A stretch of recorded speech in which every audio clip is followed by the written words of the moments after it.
Matoury, c'est une commune qui comprend beaucoup de paysages différents, des quartiers résidentiels, mais aussi des milieux naturels qui sont tous imbriqués et qui font qu'on a cette proximité avec la faune, la flore et toute cette richesse là, juste à côté de nous.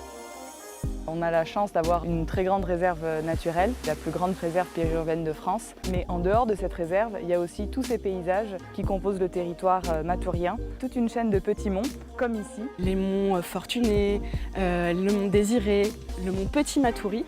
Tout ça, ça crée une petite chaîne qui permet aussi de retrouver des espèces très particulières qui vont être que sur ces monts. Il y a aussi tous ces autres paysages, la mangrove, les savanes, les forêts, les pinotières. Il y a plusieurs milieux naturels qui sont importants pour que la réserve reste prospère. C'est notamment le cas du site de l'Égyptienne, qui est au centre de Matoury, qui est une zone à la fois forestière et puis accompagnée de marais et puis de savanes très humides. Les forêts, les marécages, les prairies, les savanes, les mangroves, on peut s'y rendre. Ce sont des lieux visibles tous les jours qui sont la richesse de cette commune du point de vue de la faune, de la flore, mais aussi également des paysages.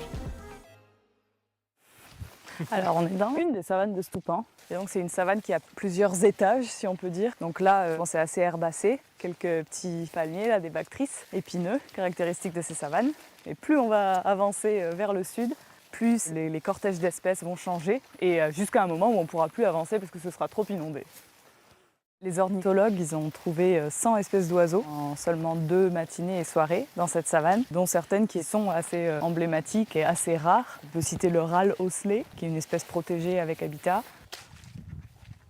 Oh, regarde! Oui! Trop bien!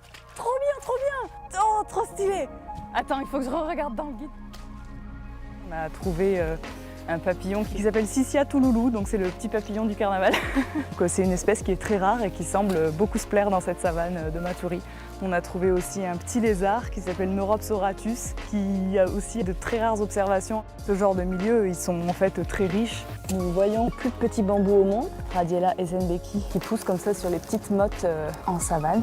Une grosse tortue de terre, hein, une tortue de forêt. Et on voit encore les restes calcifiés de la carapace, quoi, qui s'est fait ouvrir par un jaguar probablement, qui en a fait son repas.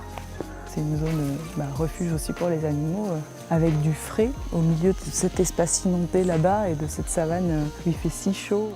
Il me semble que j'avais mis mon piège photo ici. J'ai les photos de Grand Fourmilier qui est là avec son petit sur le dos, avec sa tête là, si proche de mon piège photo. La mangrove, les savanes, les forêts. L'Atlas de la biodiversité communale nous a permis d'y emmener de nombreux enfants, associations et aussi adultes. L'activité qu'on avait fait avec l'Atlas, c'était la grimpe d'arbres avec des jeunes de Concorde. Ils sont repartis avec les cartes postales. Du coup, ils sont bien aimés. Et je pense que c'est plus ça qu'ils ont retenu, les animaux sur leurs cartes postales. Aujourd'hui, grâce à l'ABC, on a plus de connaissances scientifiques sur ces habitats et on a produit des cartes pour les élus pour aider à aménager le territoire. La commune de Matoury, en 30 ans, sa population elle a triplé. Donc il y a des vrais enjeux d'aménagement et de conserver aussi le cadre de vie naturel, parce que c'est aussi pour ça que les Matouriens plébiscitent la commune pour pouvoir s'y installer. C'est bien de développer, mais aussi de garder tout ce qui est arbres, tout ce qui est fleurs, tout ce qui est fruits. Parce qu'il faut savoir que c'est la Guyane qui a plus de végétation parmi toute la France métropolitaine et la France tout court. Donc du coup, il faut en prendre soin. Et l'objectif, c'est que les enfants d'aujourd'hui et de demain puissent continuer d'observer des osselots, des tamanoirs, des toucans depuis leurs fenêtres.